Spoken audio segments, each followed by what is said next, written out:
let's get started with Module 3, modifying and organizing a task list.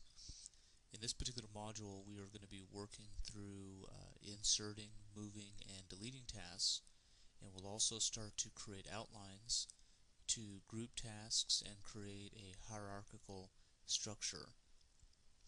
The file that you're going to need for this particular module is the Module 3. It will be found in the same location as the other project files you've been working with up to this point. So the first thing we'll do is we'll open up that project and we'll save it as a new file name, as we've been doing in the previous modules. And we will start to work with inserting a task, and you'll learn about different ways in which you can move through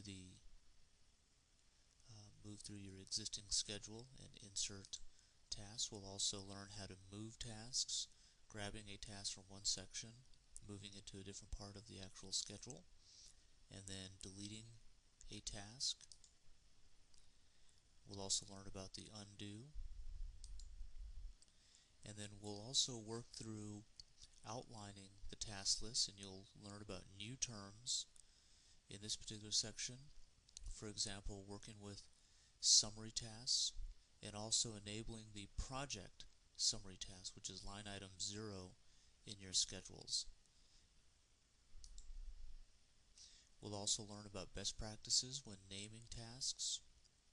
For example, what's a good plan for creating a summary task and giving it the appropriate name, as well as milestones.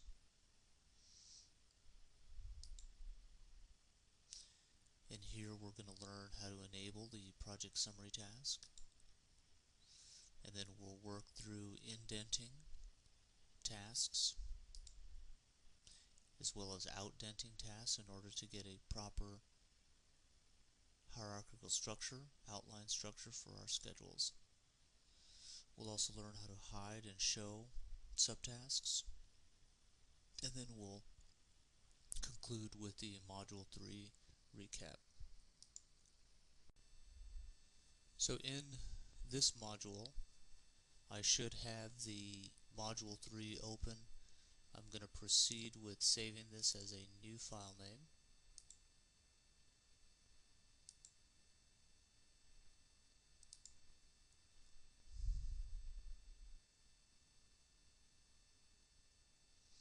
I'm going to save it out to my desktop.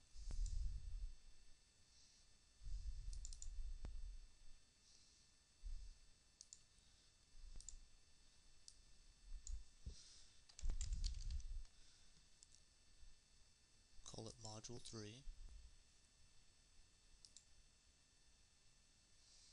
And this should take us over to page 25 of our training manual. The very first thing we're going to do is let's go to task number 6, step 1 in our training manual. I'm going to click on task 6 and I'm going to hit the insert key, and I'm going to insert a new task. You'll also notice that you can hit the insert on your keyboard to do the very same thing. And in this case, I'm going to type in a new task here. Interview core resources. Hit the tab key. Type in number 1 for 1 day duration and simply hit the enter key. Now in this second part, moving a task, over on page 26, it's asking us to click on task, the task ID for number 6, and I want to move this up.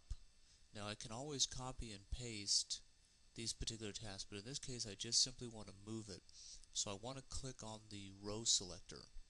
So notice that I did not click here, rather I clicked here in order for me to move it to a new location. And then I release the mouse.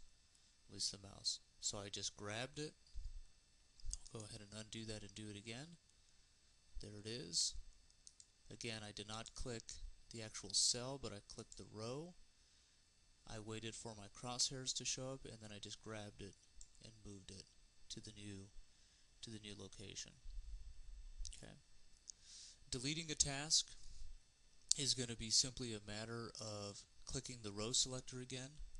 In this case, I'm going to click on task 5, the new task that I created. I decide that I don't need that anymore, so I'm going to click on it, and then I can hit delete on my keyboard. So I'm going to click on task number 5, I'm going to hit the delete key, and it's gone. Okay. If I need to undo that, I can go up to the undo button, and I can simply hit undo,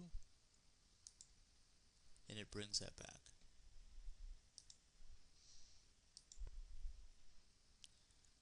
So I want to make sure that I'm saving the files as I go through this, so I'll go ahead and do a file and save, or click on my save button to make sure I don't lose any changes.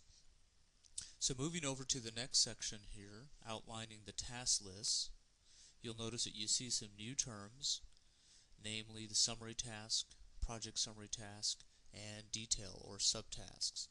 In this particular schedule that you're looking at, there is no hierarchical structure as of yet, so we want to be able to create that.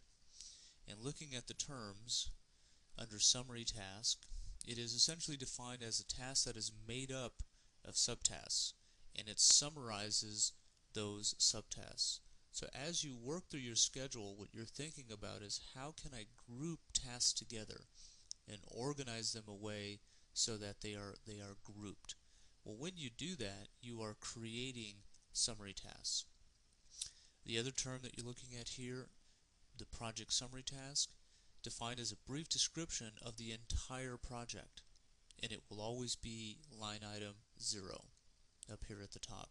So it is really the definition of the project, and it's important that you enable the project summary task, especially as you move into working with Project Server and you potentially move into working with master projects and sub-projects. Looking at the next section around best practices when naming tasks, the first one we can look at is a summary task. Right? Summary tasks are typically going to be around deliverables or phases, and a best practice when naming summary tasks is to use nouns for these deliverables or phases. Okay, so an example here is the requirements gathering phase. Right, so you've given it the name of requirements gathering, you've put phase at the end of it, so that's an indication that that is a summary task. When it comes to details or subtasks, a best practice for that is to use verbs. Put action behind the actual name itself. So it should indicate that somebody needs to do something, because those are the actual assignments that you are going to provide as a project manager to your team members. We want them to go out and actually do something. Okay. When it comes to milestones, right, you can typically use the same naming convention that you use for this summary task. You're just indicating that it's complete. So in this case, an example is the requirements gathering phase complete, and it's marked as a milestone. So the first thing is, let's go find where the project summary task is. How was this enabled? How was this brought out here? Well, the way we can enable that is through tools, and then finding ourselves down to options. And we want to make sure that we're in the appropriate tab, in this case the View tab, and you'll notice here that there is a check mark next to the Show Project Summary Task. If I was to uncheck this, my line item 0 would then go away. So we want to make sure that that's checked and simply click OK. Now let's talk about indenting tasks. So the first thing we're going to do is we're going to highlight tasks 2 through 7. And one way you can do that is you can hold down the Shift key. So if I click on task number 2 and then I click on task number 7, it highlighted that whole range. Okay. With that range selected, then what I'm looking for is the Indent Tasks button. When I click on that, it pushes all of those tasks underneath scope. Scope now becomes a summary task. These tasks here become detailed tasks or subtasks. Okay? So let's do it to the next set. This time what I'm going to do is I'm going to highlight 9 all the way down through the completion, all the way down to task number 17. So with these tasks selected here, 9 through 17, I'm then going to indent again. And notice how analysis / software requirements becomes a summary tasks and the other tasks become subtasks. Now in order to outdent, first thing we're going to want to do is we're going to want to click on task number 17 here, and I'm going to type in project complete. When I type in project complete, I need this to be outdented, so with that task selected, I'm going to hit the outdent and push that out. Now as I'm working with my schedule, quite often it's going to become rather large and I'm going to want to hide certain sections. So by clicking on the minus button here, it is going to collapse the tasks as I need them. And this is the other important part of organizing your task list so that you can hide and show certain areas of interest. Okay, so you should see as you collapse these up that project complete is at the same hierarchical level as the summary tasks.